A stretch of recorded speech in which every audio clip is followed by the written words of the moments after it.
And thank you all for your time today. Yeah, I'm mic'd up. Appreciate that. I'm Chip Applebaum, President and CEO of Novian Health, and here to talk to you about our laser system that destroys tumors, Novalace. And our first application is breast tumors. This is breakthrough therapy that's a minimally invasive alternative to lumpectomy. And we're at a very exciting time right now. We have full approval in Europe. We have a CE mark for treatment of both benign and malignant breast tumors. In the US, we have K clearance for treatment of benign tumors, and actually based on the data from our last study, FDA switched us from a PMA to a 510K and asked us to do a confirmatory study. In essence, do what you just did, do it again, and if you get the same answer, you'll be on the market. So as you all know, it's not often you get switched from a PMA to a K. That's a measure of what FDA thought of our data. We've developed a great team that's taken products from the bench all the way through to market. We've protected this through many, many patents and designs. And right now we're raising $15 million that has a primary commercial focus. The round we did last pretty much covers the trial, but over the next couple of years, we expect to complete the trial, get on the market in the US, while actually this year starting to generate revenue in Europe. But let's take a step back for a minute and think about breast cancer. Breast cancer is a life-changing diagnosis. It's a very, very serious thing, as we all know. It means the woman's gonna have to have surgery. Lumpectomy is the most common type of surgery. Going to an OR, cuttings involved, everyone has some level of scarring, a third enough to justify reconstruction. Then it's a week or more post-procedure before she feels like herself. But the real sad part is a quarter to half of those women have to go back and do it again because they had positive margins. This is what we're going to change and improve the treatment of breast cancer. This is not going to be done in the OR under general. This is going to be done in the procedure room where the biopsy is done only under local. We go in through a needle instead of a knife, heat that tumor till it dies with far higher efficacy in getting that tumor in a single pass than surgery. We close with a bandage instead of sutures, and the woman can practically get off the table and go right back to what she was doing. It's just gratifying to see the reaction of the women and their physicians to this procedure. We think payers will love it too because we drop the cost roughly in half. It truly is about improving outcomes, lowering costs with a vastly superior patient experience. And it doesn't take too many degrees of separation to know someone who's had an impact from breast cancer. When we look at the European and the US market, there's over 1 million procedures being done today that could be done with our laser. And this is a razor blade model. Most of the revenue is going to be from the sterile disposable used in each procedure. Given that we expect the ASP of that to be between $2,000 and $2,400 US, the higher end in the US towards the lower end in Europe, that translates into over a $2 billion market potential. So it's nice to be playing in a very large market.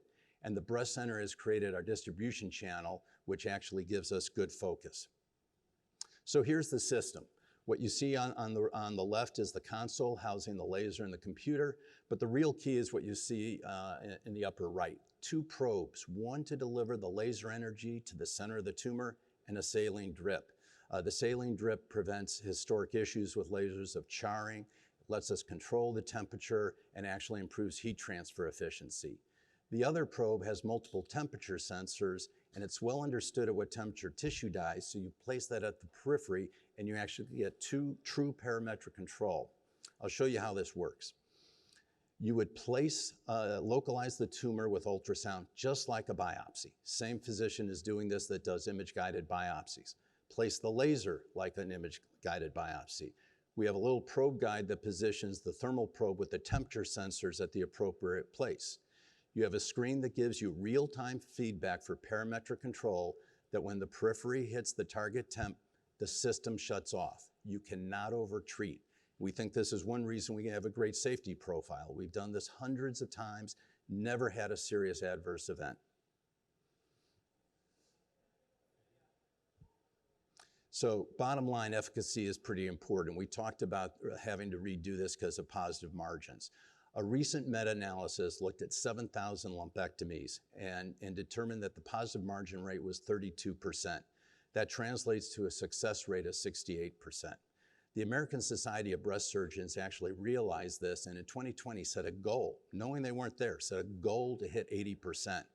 In our last trial, all comers, we were over 90%, And with the smaller tumors, we were at 98%. So what we've done is taken a procedure from the OR and moved it to a procedure room. We don't need the anesthesiologist. We save a lot of cost by doing that. It's far easier. You can turn that room far quicker. It's a far better patient experience, closing with a bandage instead of sutures, much faster recovery. And one thing I'll just mention briefly is what you see at the bottom. Data indicates that the thermal ablation induces an immunotherapeutic benefit. We've done preclinical work with actually very promising results, and we've seen recurrence rates about half of what you would normally expect, even though our main business is getting rid of the tumor you see, like surgery, knowing within a few weeks, did I get it or not? Can I send her on to adjuvant therapy? We're blessed with a great cadre of investigators all around the world that are excited about this and really looking forward to adopting this technology. And some of the sites we're at, you'll recognize this as a sample of the sites where we're at in the US. Our PI is at Yale. Now we're actually doing the trial in Europe as well, and that's a way to introduce this to the KOLs. We've seen that there's a one procedure learning curve.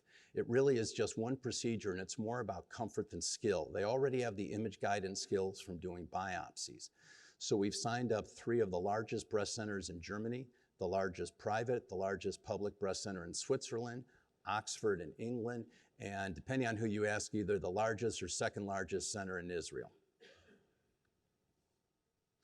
And competition, that's an area that as much as you peel the onion, the better we look. We have advantages in the technology and the process, but it really all comes down to data, and we've put the best data out there.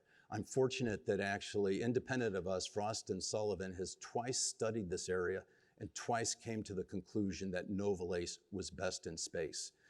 And again, this I'm very, very happy to have a detailed discussion in this, but it would take more time than we have right now. But we've also received other accolades that really put us at the top of the game.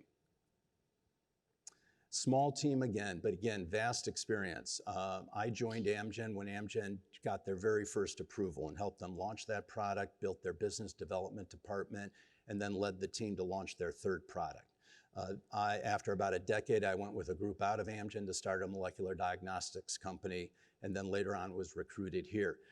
Gene, my head of operations, was the first LASIK employee in the US and rolled out the western half of the US for LASIK. I could go on and on.